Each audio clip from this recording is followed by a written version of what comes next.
Assalamualaikum warahmatullahi wabarakatuh. Hari ini kita akan melanjutkan pelajaran kita. Ini adalah bagian terakhir dari bab sistem ekskresi. Hari ini kita akan mempelajari tentang ginjal dan cara kerjanya di tubuh manusia. Oke, jadi ginjal itu berbentuk kacang merah, jumlahnya sepasang, biasanya letaknya ada di daerah punggung, di belakang punggung ya, di daerah pinggang gitu ya, kiri kanan. Nah, di daerah pinggang. Beratnya kira-kira 0,5% dari berat badan kita dan kemudian panjangnya kurang lebih 10 cm. Nah, ginjal ini setiap menit 20 sampai 25% darah yang dipompa jantung itu kan masuk ke dalam ginjal dan kemudian diproses, kemudian hasilnya ada urinnya di situ gitu ya. Nah, kemudian urin yang dihasilkan oleh ginjal ini akan keluar menuju saluran namanya ureter, masuk ke kantung urin atau kandung kemih, dan kemudian di situ ditampung sementara dan kemudian dikeluarkan dari tubuh melalui saluran yang disebut dengan uretra gitu ya, atau kayak gini. Jadi ini adalah saluran keluar tubuh, ini uretra, ini adalah kantung kemih, kandung urin, vesika urinaria, kemudian ini adalah saluran ureternya, dan ini ginjalnya, kiri dan kanan. Nah, dua ya.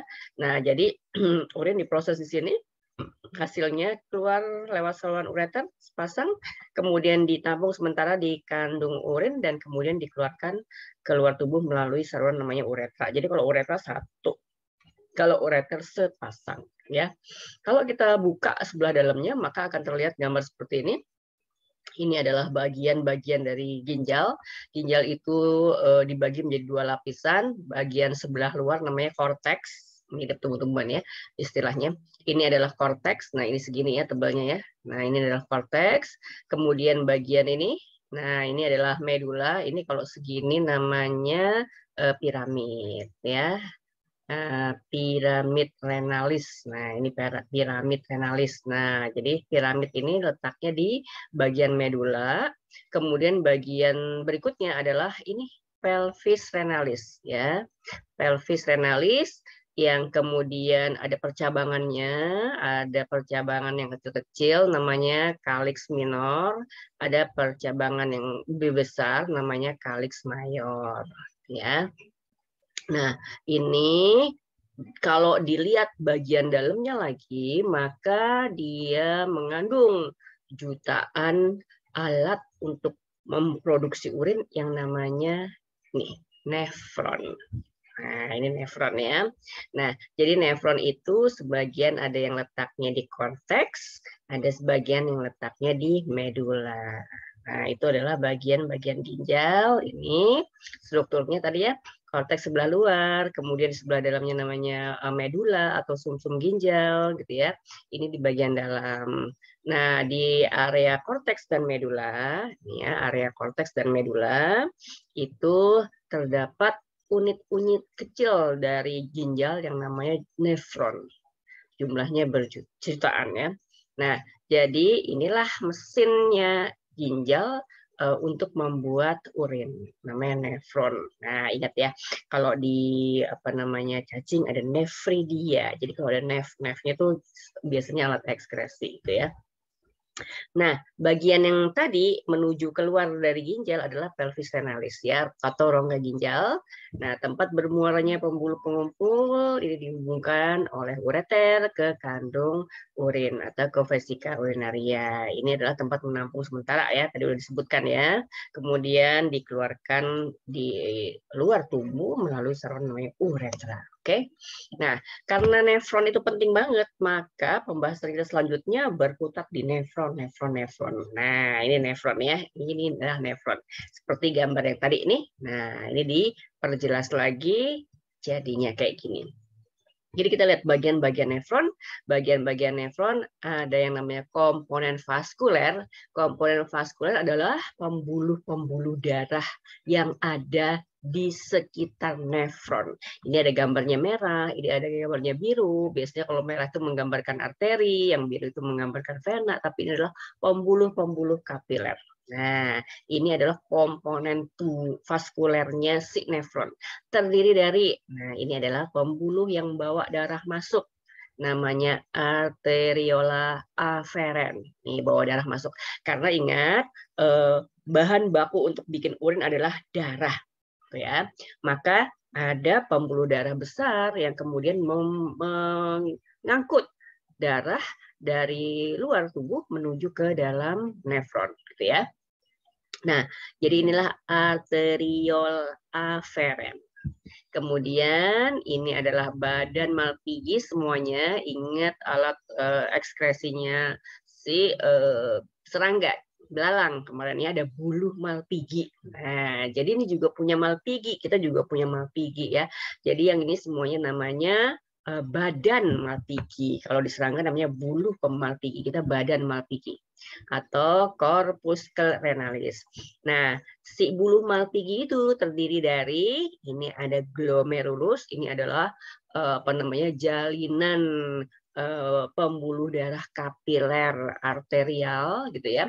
Kemudian kalau di sebelah luarnya ini adalah kapsul Bowman. Jadi dia kayak kapsul gini, terus dalamnya ada glomerulusnya ya.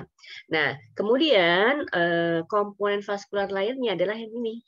Kalau ini mengalirkan darah masuk, ini mengalirkan darah keluar. Arteriol efferent. Ini afferent, yang ini efferent. Gitu ya. Dan kemudian berikutnya pembuluh-pembuluh darahnya adalah pembuluh-pembuluh darah yang berada di sekeliling-kelilingnya nefron. Nah, ini disebut dengan kapiler peritubuler. Nah, ini ya kapiler peritubuler. Nah, kemudian ada namanya vasa recta. Ini yang berada di sekitar lengkung Henle, gitu ya. Nah, jadi itu ya pembuluh-pembuluh komponen pembuluh darah yang ada di sekitarnya nefron. Ini adalah arteriol afferent, arteriol efferent, kemudian ini adalah badan Malpighi yang di dalamnya ada glomerulus. Glomerulus itu di dalamnya berisi jalinan arteriol, ya kapiler-kapiler, kemudian ada kapiler peritubuler. Ini adalah vasa recta, gitu ya. Oke. Nah, selain ada komponen vaskuler, dia juga punya komponen tubuler, yaitu tubulus-tubulusnya.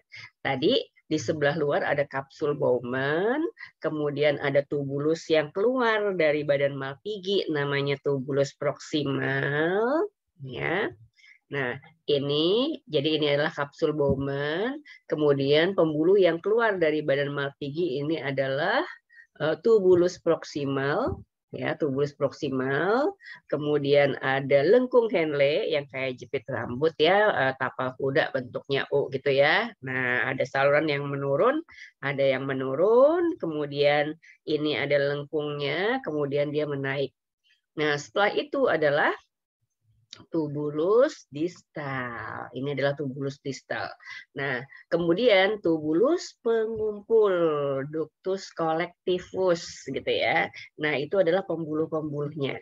Jadi ada kapsul Bowman, ada tubulus proximal, kemudian ada lengkung Henle, ada tubulus distal dan tubulus pengumpul atau tubulus collectivus.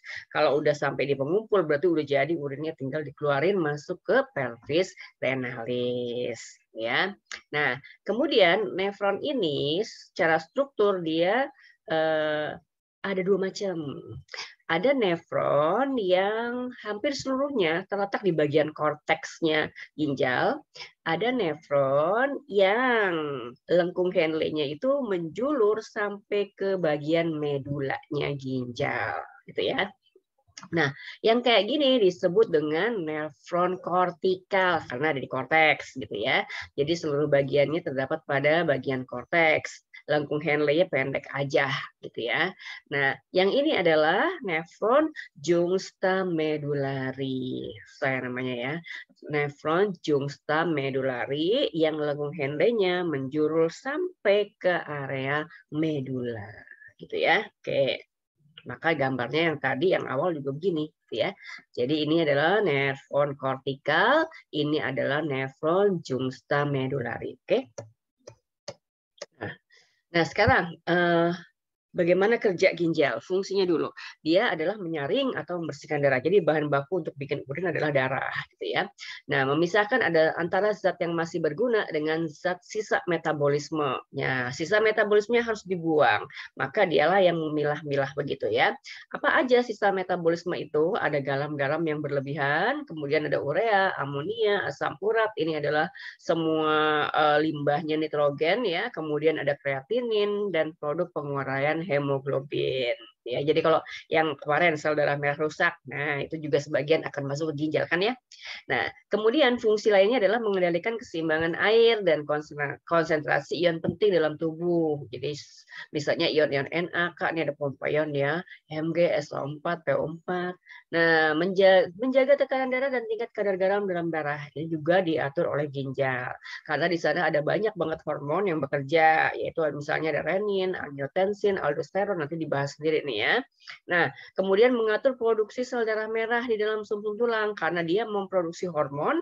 Hormonnya adalah EPO, eritropoietin ini. Nah, hormon ini bekerja di sumsum tulang gitu ya, diproduksi di ginjal, kemudian dia berefeknya gitu ya, bekerjanya di sumsum tulang, yaitu merangsang sumsum tulang untuk memproduksi lebih banyak sel darah merah. Kemudian yang lainnya adalah fungsinya mengatur keseimbangan asam basa, gitu ya, cairan tubuh, ada sekresi, ada reabsorpsi. Kalau sekresi itu dibuang, kalau reabsorpsi itu diserap kembali. Nah, jadi kalau misalnya apa namanya terlalu banyak ion H+ ya dibuang, disekresi. Kalau kekurangan ion H+ ya direabsorpsi, diambil lagi gitu juga. Begitu juga HCO3- atau NH4+-nya. Nah, ginjal juga tempat pembentukan vitamin D. Jadi ingat bahwa makanan yang kita makan itu kandungannya adalah provitamin D. Nah, kemudian akan dimatangkan gitu ya, diaktifkan menjadi vitamin D oleh UV. Nah, jadi kemudian itu dibantu oleh ginjal. Tuh.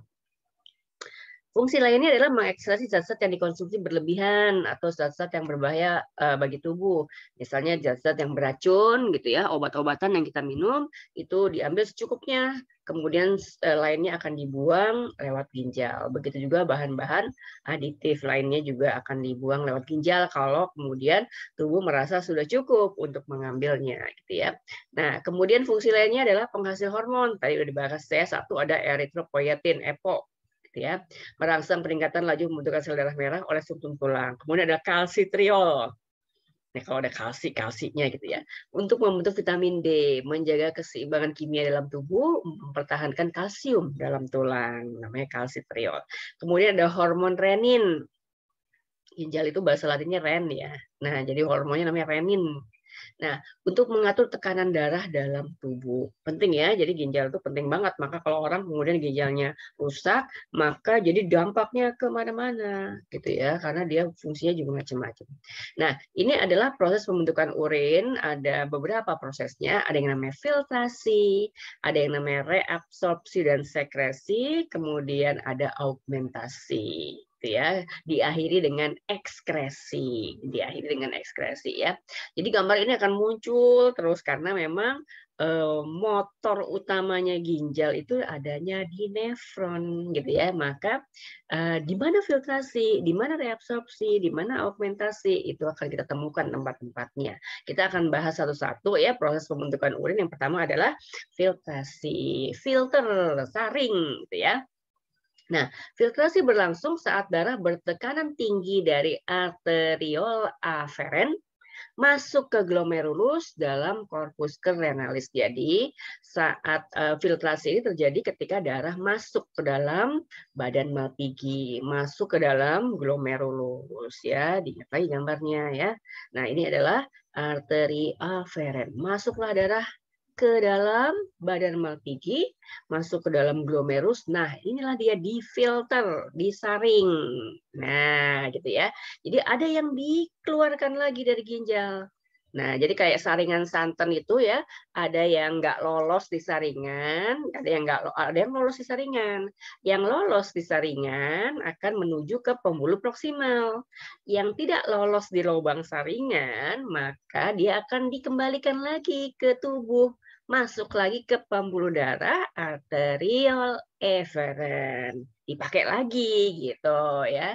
Dan ingat nih, si arteri efferent itu akan berada di sekitarnya tubulus-tubulus ginjal ya.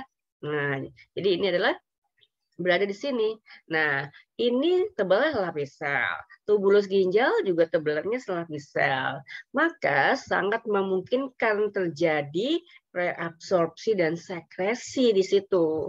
Jadi udah dikeluarin lagi nanti bisa juga lah kalau dibutuhkan masuk lagi, nggak dibutuhkan keluarin lagi. Mondar-mandir keluar masuk sampai akhirnya udah mantep banget urinnya udah jadi baru keluar beneran gitu ya. Nah, di glomerulus itu ada endotel kapiler yang berpori-pori atau disebut dengan podosit yang ada. Jadi endotelnya ada lubang-lubangnya gitu ya. Jadi endotel itu adalah bagian dari epitel, jangan lupa ya. Kemudian karena dia epitel maka dia punya membran basiler dong gitu kan ya. Nah, kemudian kapsul Bowman juga punya epitel juga. Nah, jadi proses filtrasinya bisa efisien di situ gitu ya.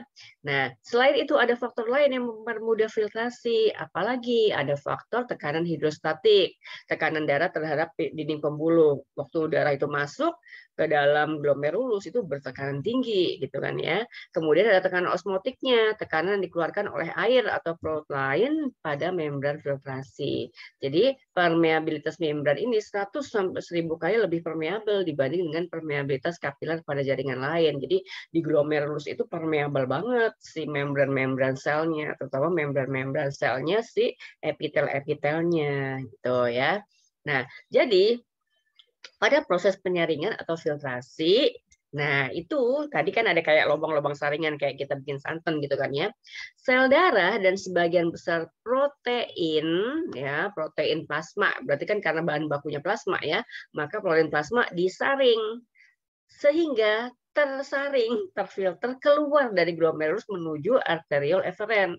Kenapa? Karena sel-sel darah, protein-protein plasma itu molekulnya gede-gede, gitu ya, ukurannya besar, jadi dia tidak lolos di lubang saringannya si glomerulus gitu. Nah, kalau dia nggak masuk ke lubang saringan, berarti dia dikembalikan lagi, masuklah dia ke arteriole efferent, ya dikeluarin lagi dari ginjal, ya masuk ke arteriole efferent. Yang kecil-kecil lolos. Kalau lolos, dia akan masuk ke dalam tubulus proksimal, gitu kan ya. Ini zat kecil yang larut dalam plasma kayak glukosa, asam amino, natrium, kalium, klorida, bikarbonat, garam-garam lainnya, dan urea lolos melewati lubang saringan. Nah, masuklah dia ke tubulus proksimal, itu apanya tuh? Komponen larutannya kita sebut sebagai urin primer atau filtrat glomerulus. Hasil kerjaannya si glomerulus gitu ya. Masuklah dia ke tubulus proksimal. Jadi kalau dilihat nih komposisi urin primernya itu masih banyak zat-zat yang berguna. Ini glukosa, asam amino, ngapain dibuang gitu kan ya, ini masih banyak yang bisa digunakan gitu ya. Maka proses pembentukan urin belum selesai, baru pertama kan, baru filtrasi doang gitu ya. Masih harus melalui proses berikutnya sampai benar-benar yakin bahwa inilah yang harus aku buang gitu ya. Jadi komposisi urin primer masih serupa dengan darah, tapi tidak mengandung protein darah dan tidak mengandung elemen sel-sel darah, gitu ya. Jadi si urin primer ini komponennya ya seperti darah, cuma tidak ada sel-selnya karena balik lagi ya, sama nggak ada molekul-molekul yang gede-gede kayak protein itu nggak ada. Kalau glukosa asam amino kan udah monomer, dia udah kecil-kecil gitu kan ya, maka dia lolos gitu ya. Nah, itu adalah hasil filtrasi. Jadi filtrasi terjadinya di badan Mapigi ya, ada glomerulus dan kapsul Bowman di situ. Nah, proses penyaringan tadi juga dapat terjadi karena tekanan darah di arteriole efferent itu lebih rendah dibanding dengan tekanan darah di arteriole afferent. Karena memang diameter arteriole afferent itu lebih gede dibanding dengan diameter arteriole efferent gitu ya. Jadi setiap hari darah yang masuk ke dalam ginjal itu sekitar 1.100 sampai 2.000 liter. Darahnya mah itu aja ya, jadi kan muter aja gitu kan ya. Nah, kemudian nefron dan duktus pengumpul, nefron tadi ya dan pembuluh pengumpul akan menghasilkan 180 liter cairan per hari. Nah, tapi yang diekskresi keluar cuma sekitar 1,5 liter urin per hari, gitu ya. Sisanya yang lain kemana? Dibalikin lagi ke tubuh, dipakai lagi. Jadi ini yang 1,5 liter ini memang benar-benar harus dibuang, gitu ya. Jadi sisanya termasuk 99% air akan diserap kembali di dalam darah, diserap kembali, reabsorpsi. Jadi dipakai lagi, gitu ya. Oke. Nah, ini gambarannya. Nah, jadi hanya sekitar 20% dari plasma yang kemudian masuk ke dalam glomerulus itu difilter. Nah, jadi akhirnya kurang dari 1% dari hasil filter tadi, cairan tadi yang kemudian benar-benar dibuang. Jadi kalau misalnya ini adalah arteriol aferen. Nah, ini masuk kan, darah masuk ke dalam sini, kita anggap 100%. Kemudian difiltrasi, disaring. 80%-nya itu dikeluarin lewat arteriol efferent 80%-nya gitu ya. Jadi sekarang yang 20% masuk ke tubulus proksimal. Diolah lebih dari 19%-nya dari 20% ini kemudian direabsorpsi, dibalikin lagi. Diserap kembali, masuk ke pembuluh darah lagi. Nah, masuk ke pembuluh darah lagi. Jadi sekitar lebih dari 99% si plasma tadi yang masuk ke dalam ginjal tadi, darah yang masuk ke dalam ginjal, itu kemudian dikembalikan lagi ke tubuh untuk dipakai lagi, balik lagi ke sistem sirkulasi gitu ya, 80 tambah 19. Nah, gitu ya. Nah, kurang dari 1% dari volume yang masuk tadi itu kemudian diekskresi keluar tubuh gitu ya. Jadi ini kalau gambar digedein, ini yang arterial aferen, ini yang efferent ya.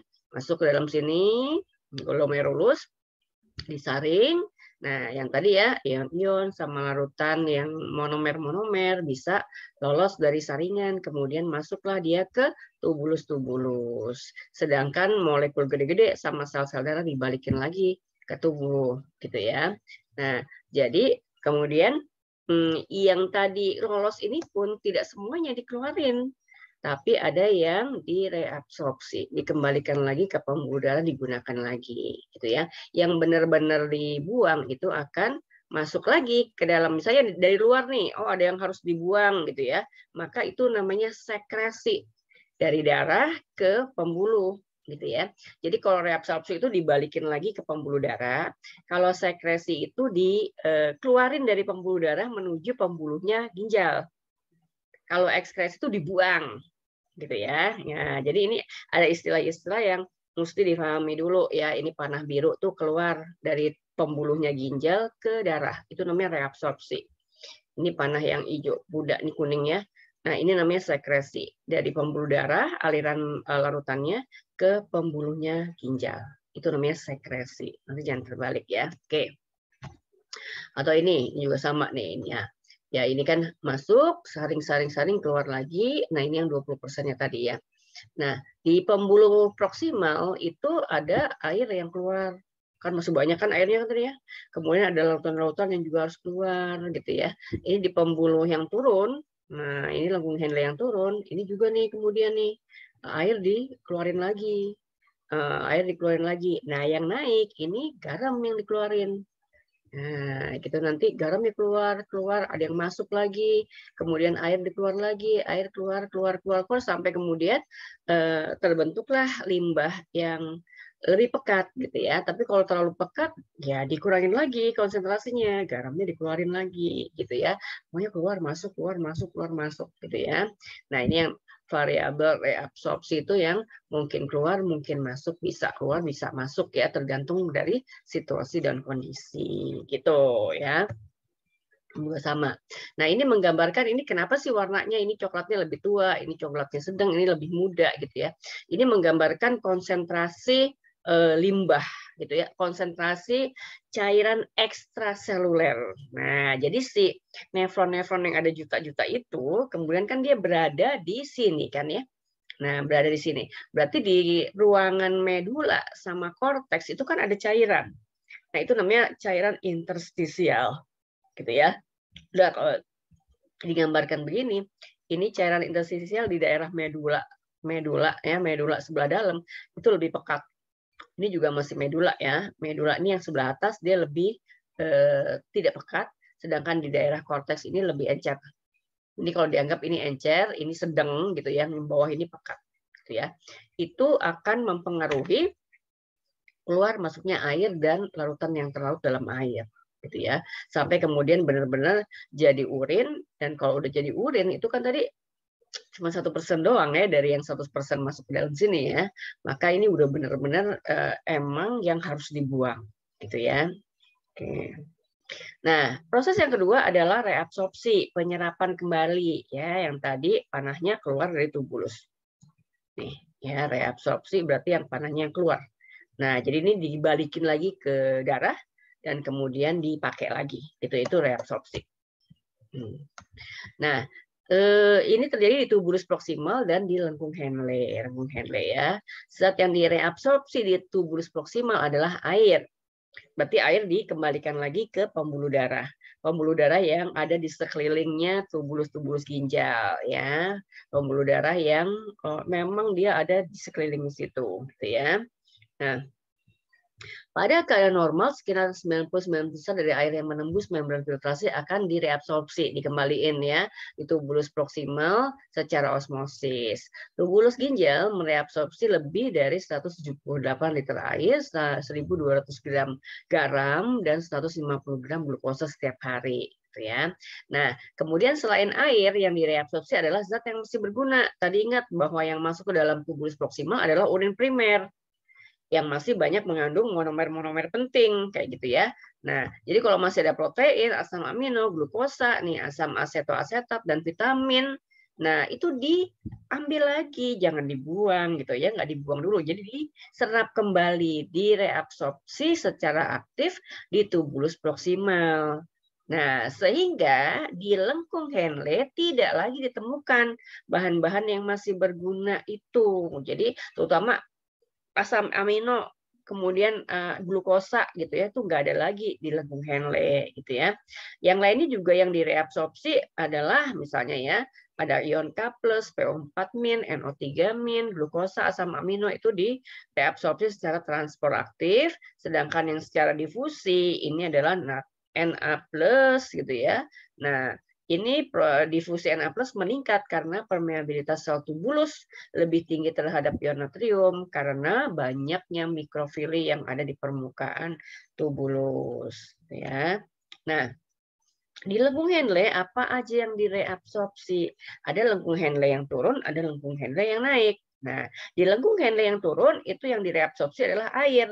Jadi yang diserap kembali adalah air nih, lihat panahnya nih, ini air gitu ya. Nah, di sini kan kelihatan ya. Ini kalau kayak gini nih, ini kan tubulus proksimal nih. Nah, ini udah lengkung Henle yang turun ya.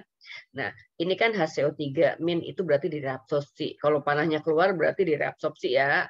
NaCl direabsorpsi, H2O reabsorpsi, nutrien direabsorpsi. Iya, namanya juga nutrien ya. Tadi ada asam amino, glukosa, maksud dibuang gitu ya.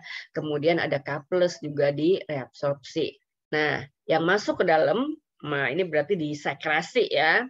Itu adalah H+, NH3, ya kan? NH3 kayak urea gitu-gitu kan emang harus dibuang ya. Nah, itu masuk ke dalam sini. Nah, di lengkung Henle yang turun itu H2O direabsorpsi, dia keluar. Gitu ya. Nah, di lengkung Henle yang naik, NaCl yang direabsorpsi keluar. Nah, gitu ya. Jadi beda tuh. Nih. Nah, epitelium transversus sangat permeabel terhadap air, tapi tidak permeabel terhadap garam untuk lengkung Henle yang turun. Nah, yang naik, kebalikannya dari yang turun, gitu ya. Saluran yang naik di lengkung Henle itu lebih permeabel terhadap garam, jadi gampang banget lewat garam, jadi tidak permeabel terhadap air. Maka kemudian filtrat akan kehilangan garam. Jadi larutan di dalam tubulus itu namanya filtrat ya, akan banyak kehilangan garam karena garamnya pada keluar. Tanpa terjadi kehilangan air, garamnya doang yang keluar. Ya, nah sehingga filtrat secara progresif, secara lebih maju ya, menjadi lebih encer seiring pergerakan filtratnya naik, gitu ya, karena garamnya keluar dari air sehingga kemudian lebih encer, gitu ya. Nah, setelah terjadi reabsorpsi di tubulus proksimal dan sepanjang saluran lengkung Henle, tubulus akan menghasilkan urin sekunder. Jadi setelah dia keluar dari lengkung Henle yang naik, maka itu filtratnya namanya urin sekunder. Nah, di urin sekunder gitu ya, zat-zat yang masih berguna tidak ada lagi, gitu ya. Nah, sebaliknya konsentrasi zat sisa metabolisme bertambah. Yang tadinya di urin primer cuma 0,03% itu limbahnya, sekarang di urin sekunder udah 2% limbahnya, gitu ya. Limbahnya tuh udah 2%. Tuh. Nah, jadi apa namanya, panah-panah ini tuh penting banget kelihatannya ya, kelihatannya nih. Nah, jadi masih banyak airnya keluar, jadi lebih pekat kan ya. Kalau lebih pekat, garamnya keluar, diencerin lagi. Nah, di sini juga urin sekunder. Tadi di sini adalah urin primer. Nah, di urin sekunder udah nggak ada glukosa, udah nggak ada asam amino. Jadi kalau misalnya urinnya ada glukosanya, itu ya yang pertama ada salah di sini nih. Nah, ada salah di sini ya. Kemungkinan besar tubulus proksimalnya ada gangguan gitu ya kalau ada gulanya. Nah, tapi kemungkinan besar juga yang lain lagi kan. Aduh, udah ininya rusak. Pertamanya sebenarnya insulinnya bermasalah gitu ya. Sehingga kemudian gulanya ketika darahnya masuk gulanya banyak banget. Nah, begitu kan lolos di sini jadi gulanya banyak banget. Nah, tubulus proksimal tidak mampu mereabsorpsi seluruhnya, sehingga kayak jebol pertahanannya keluar sampai keluar gitu ya. Tuh, maka orang kemudian dibilang dia sakit kencing manis misalnya begitu. Oke. Mana tadi ini? Nah, ini ya. Udah. Nah, ini juga udah. Nah, yang ketiga prosesnya adalah kemana tadi dia?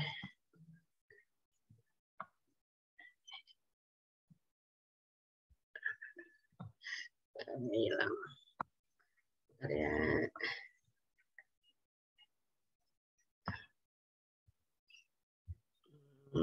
Mana tadi? Sebentar. Filtrasi udah. Ini udah, reabsorpsi udah. Nah, yang ketiga adalah reabsorpsi dan sekresi tubuler. Nah, ada banyak buku yang menamakan ini adalah proses ini adalah ini augmentasi atau penambahan zat sisa ya.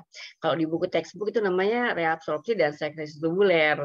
Nah, ini terjadinya di tubulus distal ya, di tubulus distal. Jadi proksimal, lengkung Henle distal. Nah, ini di distal ya. Orang Indonesia nyebutnya augmentasi. Nah, atau artinya itu adalah penambahan zat sisa. Karena di sini terjadi memang proses penambahan zat-zat yang tidak diperlukan lagi oleh tubuh. Nah, itu masuklah dia di dalam tubulus distal gitu ya. Jadi sel-sel tubulus menyekresi H+, K+, amonium, NH3, urea, kreatinin dan racun ke dalam lumen tubulus melalui proses difusi dan transportasi. Ini masuk ke dalam tubulus ginjal gitu ya. Nah, terutama nih amonium, NH3 nih ya, urea, kreatinin, itu sisa-sisa nitrogen. Penambahan ion hidrogen penting untuk menjaga keseimbangan pH darah gitu ya.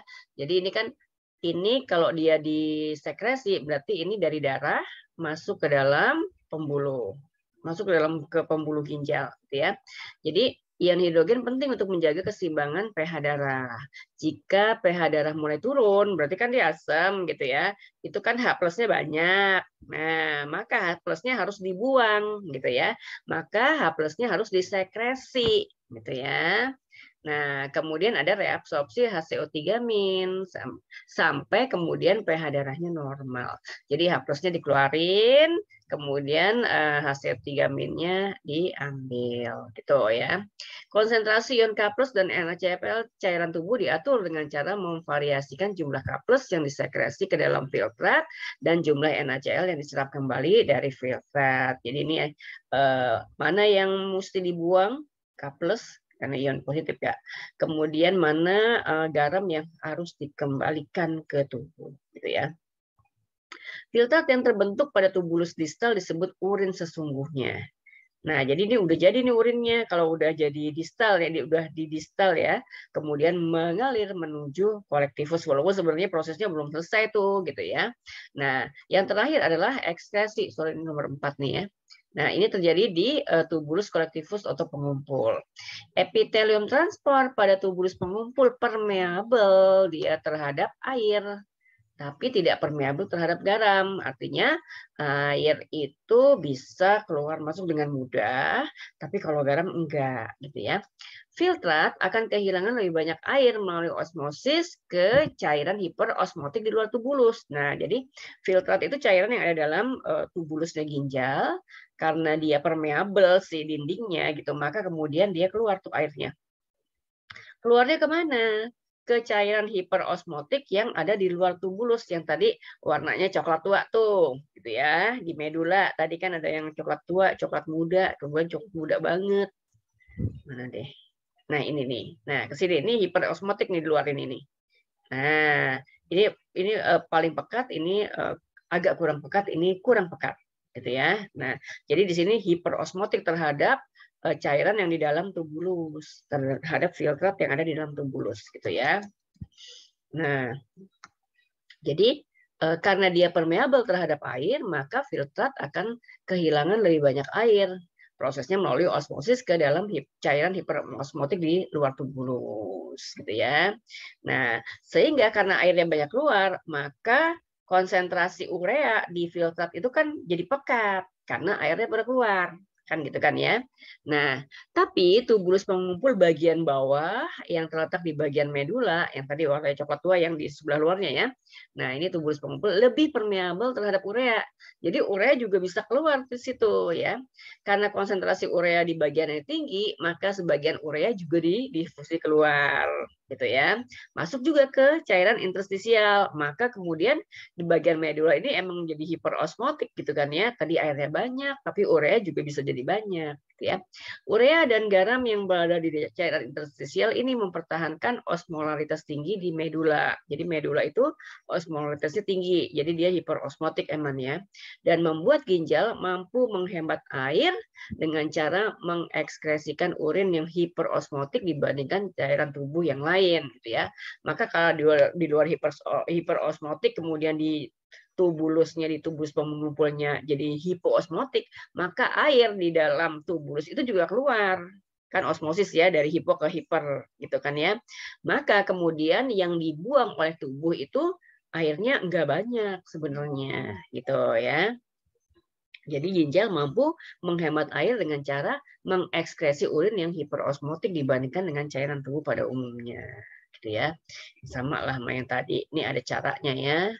Nah, ini ada transport aktif. Ini ada resorpsi, sekresi, gitu ya. Nah, mirip-mirip lah. Nah, jadi kalau dilihat kepekatan cairan yang ada di tubulus gitu ya, kita lihat nih, ini ukurannya ini adalah miliosmosis per liter. Nah, satuan kimia ya, osmolaritas cairan yang ada di luar dan di dalam, terutama yang di dalam tubulus ya. Waktu masuk ke dalam badan Malpighi, ke dalam glomerulus, itu osmolaritasnya 300. Keluar ini cairan yang difilter, keluar ini juga osmolaritasnya 300. Ini di tubulus proksimal masih 300. Nah, masuk dia ke lengkung Henle yang turun, itu kan airnya pada keluar. Sehingga kemudian dia menjadi lebih pekat. Nah, ini osmolaritasnya 400. Makin ke bawah, makin keluar airnya 600. 900, 1200. Ini osmolaritasnya. Jadi dia pekat, ya. Nah, lewat lengkung Henle yang naik, kebalikannya, garamnya keluar. Itu kan ya.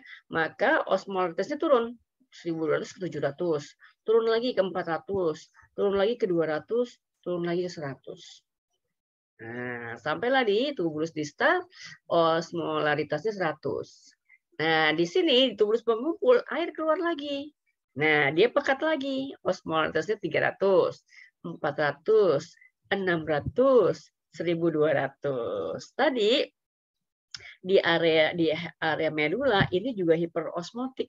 Jadi kalau di dalamnya 1200, di sebelah luarnya cairan interstisialnya juga 200.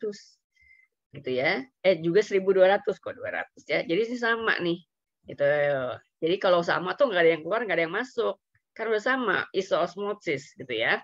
Nah, kalau di sini masih 600, di luarnya masih 900. Nah, jadi kemudian disesuaikanlah. Nah, bisa ureanya bisa keluar, bisa masuk air begitu gitu ya. Nah, sehingga di akhirnya osmolaritasnya urin itu 1200 ya, 4 kali lipat lebih tinggi dari ini gitu ya. Oke. Urin yang terbentuk akan disimpan sementara di kandung kemih. Setelah itu urin akan dikeluarkan dari tubuh melalui uretra ya. Komposisi urin yang dikeluarkan adalah 96% air, 1,5% garam, 2,5% urea, dan sisa substansi lain misalnya warna pigmen empedu gitu ya. Nah, itu. Nah, ini juga sama lah tadi ya gambarnya. Nah, apa yang mempengaruhi produksi urin? Faktornya apa aja? Bisa ada faktor internal, ada beberapa hormon yang bekerja di situ, ada namanya hormon ADH, antidiuretik hormon, atau nama lainnya vasopressin. Ini adalah diproduksi oleh apa namanya? Pituitary posterior ya, ADH ya. Nah, ada hipotalamus, kemudian dia keluar ke pituitary posterior.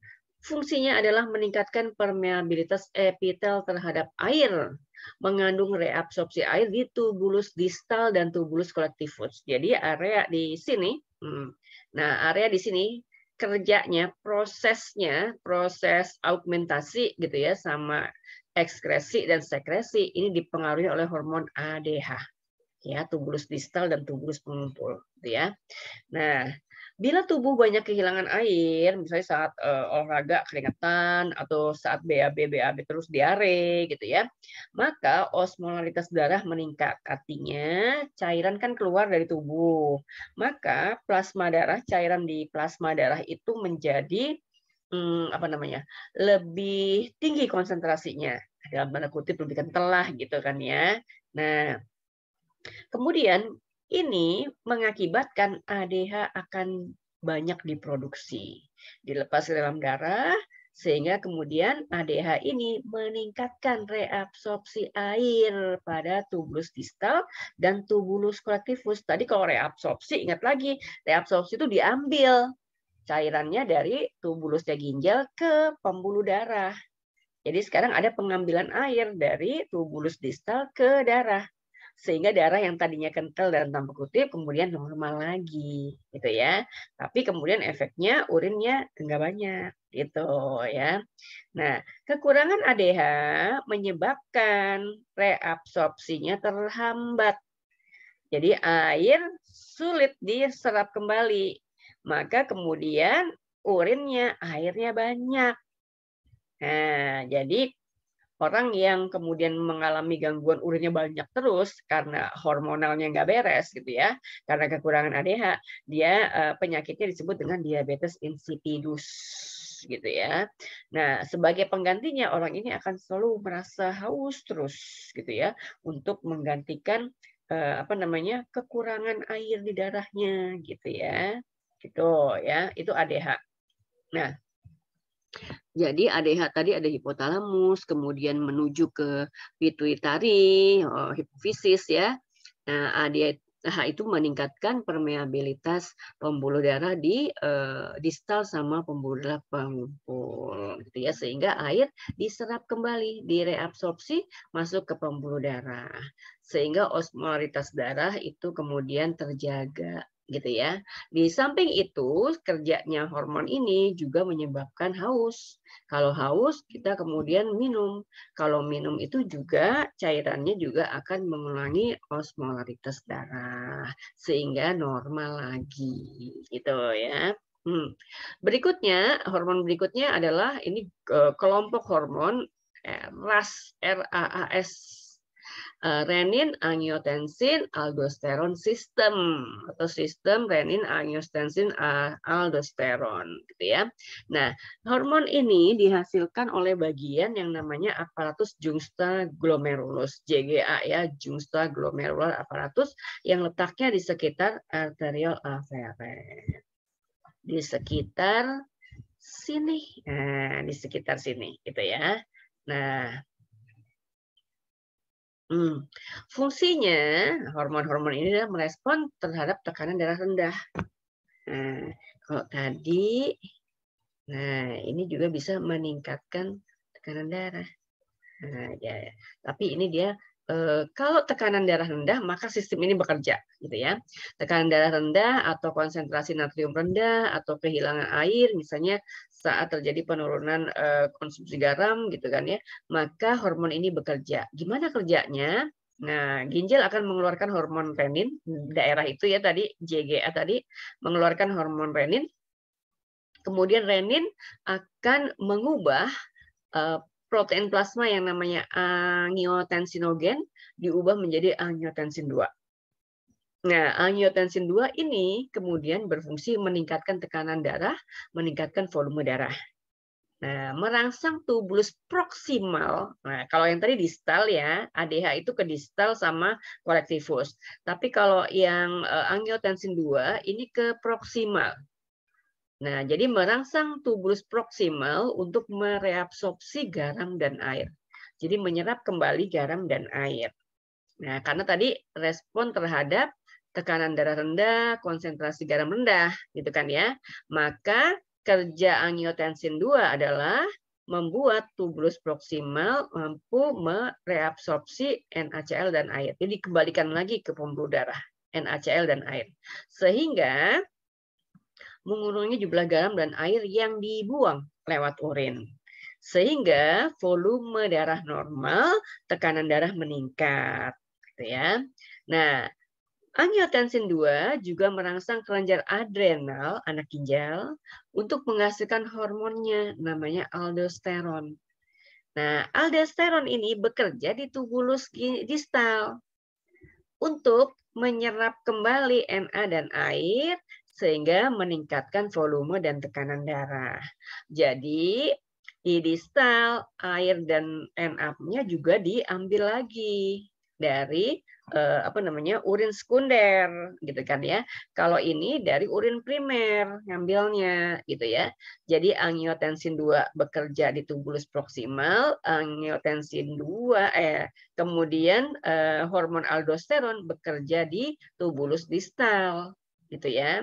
Nah, tapi dia bekerjanya mengambil kembali, mereabsorpsi garam sama Na, air sama Na, sehingga kemudian dibalikin lagi ke darah, sehingga volume darah dan tekanan darah meningkat.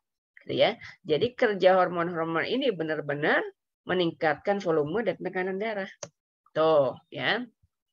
Nah, jadi ketika tekanan darah dan volume darah rendah, maka itu adalah stimulus. Kemudian JGA ini mengeluarkan hormon renin. Hormon renin bisa mengubah angiotensinogen menjadi angiotensin 2. Nah, angiotensin 2 ini menyebabkan kelenjar adrenal mengeluarkan aldosteron. Nah, dia juga menyebabkan menyempitnya pembuluh darah. Gitu ya. Nah, aldosteron akan meningkatkan reabsorpsi Na dan air di tubulus distal. Nah, sehingga kemudian pekerjaan dua-dua ini menyebabkan volume dan tekanan darahnya normal lagi. Gitu ya. Yang ketiga adalah ANF, atrial natriuretic factor atau faktor natriuretic atrium. Nah, ini dihasilkan oleh dinding atrium jantung, jauhkan ya dari ginjal ke jantung ya. Sebagai respon terhadap peningkatan volume dan tekanan darah. Jadi kalau volume dan tekanan darah meningkat, maka hormon ini kerja nih. ANF dia kerja gitu ya. Nah, kerja hormon ini jadi berlawanan sama kerjanya RAAS tadi gitu ya. Karena yang RAAS itu meningkatkan volume dan tekanan darah, yang ANF itu menurunkan volume dan tekanan darah. Maka dalam tubuh kita memang udah ada sistem sendiri gitu ya. Kalau kelebihan ada yang rem, kalau kekurangan ada yang ngegas gitu ya. Jadi ada gasnya, ada remnya.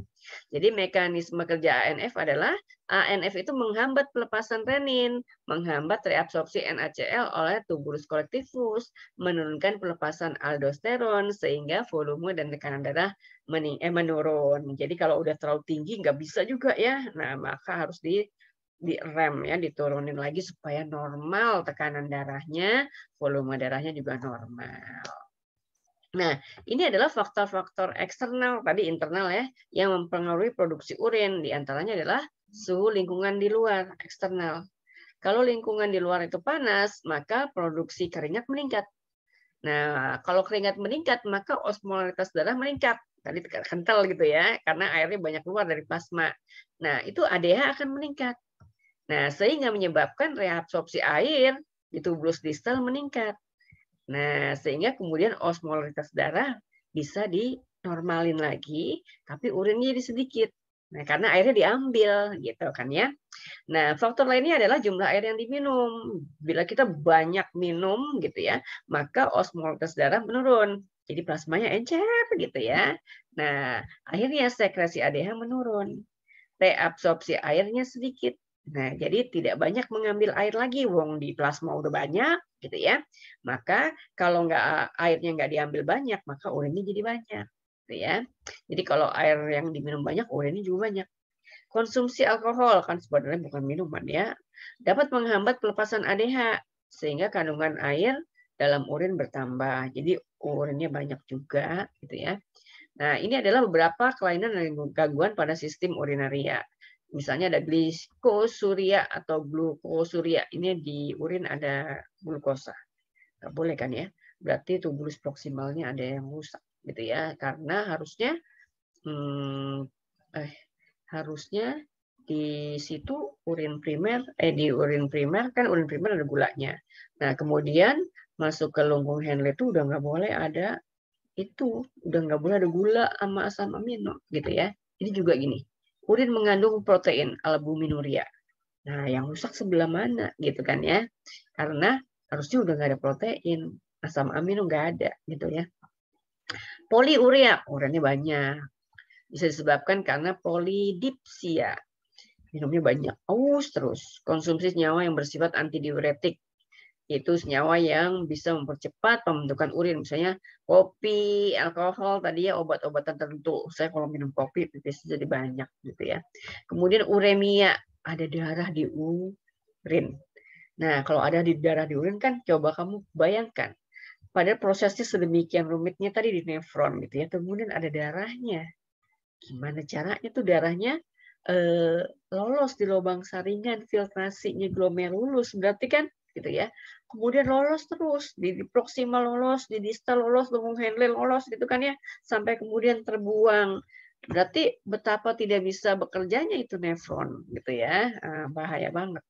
Anuria, gagal ginjal juga sama ya. Jadi ginjal tidak mampu memproduksi urin, nefronnya rusak. Nah, nefron itu kan ada jutaan ya. Dan dia itu mikroskopis, tebal tubulus-tubulusnya selapis sel doang gitu kan ya. Maka kalau rusak kan nggak bisa dibenerin gitu ya. Pun kalau rusak operasi ginjalnya dibuka, mana sebelah mana nefronnya yang rusak, yang mana yang terus kalau rusak mau diapain gitu kan ya. Nah, itu menyebabkan orang tidak bisa memproduksi urin atau gagal ginjal. Kalau gagal ginjal berarti darah yang banyak limbahnya itu masuk ke dalam glomerulus, keluar lagi, masih utuh begitu, gitu ya. Maka konsentrasi limbah makin lama makin banyak. Nah, limbah yang banyak itu meracuni diri sendiri. Nah, berarti orangnya bisa meninggal dunia, gitu ya. Maka kemudian teknologi kedokteran menciptakan alat cuci darah. Jadi alat cuci darah atau hemodialisis itu memang benar-benar membersihkan darah ketika seseorang menderita gagal ginjal gitu ya, atau ginjalnya sekian persen tidak berfungsi lagi. Nah, itu kemudian darah dibersihkan di luar. Ya, darahnya dikeluarin dari tubuhnya, masuk ke alat hemodialisis itu, melalui proses dibersihin, kemudian dimasukin lagi ke tubuh. Gitu ya. Gitu. Nah, kemudian ada batu ginjal. ada endapan kalsium atau penumpukan asam urat, kemudian dia memadat, bisa memadat di pelvis renalis, bisa memadat di kantung urin, gitu ya, sehingga kemudian tersumbatlah salurannya itu, ya. Bisa disebabkan karena kelainan metabolisme atau kurang minum atau sering menahan-nahan buang air kecil, sehingga makin lama makin pekat dan dia mengendap ke bawah ya, komponen yang lebih padatnya kemudian mengkristal. Nefritis berarti radang pada nefron. Bisa disebabkan oleh infeksi kuman, bisa bakteri ya kayak Streptococcus. Nah, sehingga kemudian ada kalau ada infeksi ada luka ya di situ ya, misalnya ada darah di urinnya. Kemudian ada protein di urinnya. Oedema, ada penumpukan cairan. Kerusakan fungsi hati karena ada gangguan dari produksi urea gitu ya. Kemudian diabetes insipidus yang tadi ya, urin encer banyak banget 30 kali lipat lebih banyak dari normal. Ini aus terus orangnya biasanya karena kekurangan hormon ADH. Diabetes mellitus ada dua, ada tipe 1, ada tipe 2. Tipe 1 itu biasanya dia sudah dimulai ketika masa muda gitu ya. Biasanya penyebabnya karena kerusakan pankreas dari lahir gitu ya. Atau jadi pankreasnya nggak bisa menghasilkan insulin atau insulin diproduksi tidak cukup, dikit banget. Sehingga si orangnya ini penderitanya harus disuntik insulin. Gitu. Yang tipe 2 biasanya dimulai saat dia sudah dewasa atau sudah menjelang tua gitu ya. Nah, ini bisa disebabkan karena produksi insulin normal atau bahkan banyak gitu ya. Tapi ada penurunan kepekaan sel sasarannya. Jadi otot rangka dan sel hati itu tidak peka lagi terhadap adanya insulin. Sehingga kemudian tadi ya prosesnya menjadi kacau gitu ya, sehingga ginjal tadi juga lolos, kadar gula darah juga tidak bisa diturunkan gitu ya, tinggi terus gitu ya. Bisa disebabkan oleh faktor genetik atau gaya hidup, pola makan sebenarnya ya, pola makan sama ya pola hidup juga sih ya. Nah, suka olahraga. Nah, sampai disitulah materi sistem ekskresi ya. Nah, saya akhiri sampai di situ. Siap-siap ulangannya di pertemuan berikutnya. Silahkan dipelajari. Ada 4 video di sistem ekskresi 1, 2, 3, dan 4. Silahkan dipelajari. Saya akhiri dulu. Assalamualaikum warahmatullahi wabarakatuh.